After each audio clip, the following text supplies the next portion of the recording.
இது விஜய் அவரோட லாஸ்ட் படமான ஜனநாயகம் படத்தில் ஒரு சூப்பர் அப்டேட் கொடுத்துருக்காங்க. என்ன அப்படின்னு பார்த்தோம் அப்படின்னா, ஜனநாயகம் படத்தில் ஒரு பழைய பாடல் ரீமிக்ஸ் ஒன்று அப்படின்னு சொல்லி இருக்குது அப்படின்னு சொல்லி லைட்டாக வந்து நியூஸ்லாம் வந்து பரவிட்டு வந்துட்டுருக்கு. இது எந்த அளவுக்கு உண்மை அப்படின்றது தெரில.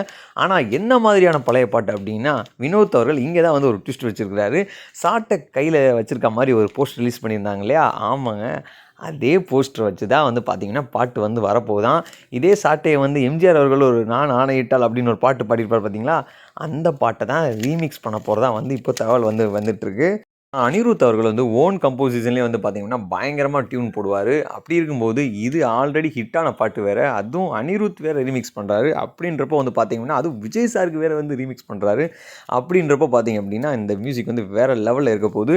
ஸோ தளபதி ஃபேன்ஸ்க்கு கண்டிப்பாக ஜனநாயகம் படத்தில் ஒரு மிகப்பெரிய ட்ரீட் இருக்குது அப்படின்னு சொல்லலாம். ஸோ வெயிட் பண்ணி பார்க்கலாம். பாட்டு எந்த மாதிரி வருது, படம் எப்படி வரப்போகுது அப்படின்றத வெயிட் பண்ணி பார்க்கலாம். இந்த வீடியோ பிடிச்சா லைக் பண்ணுங்கள், ஷேர் பண்ணுங்கள், மறக்காம நம்ம சேனலுக்கு சப்ஸ்கிரைப் பண்ணுங்கள்.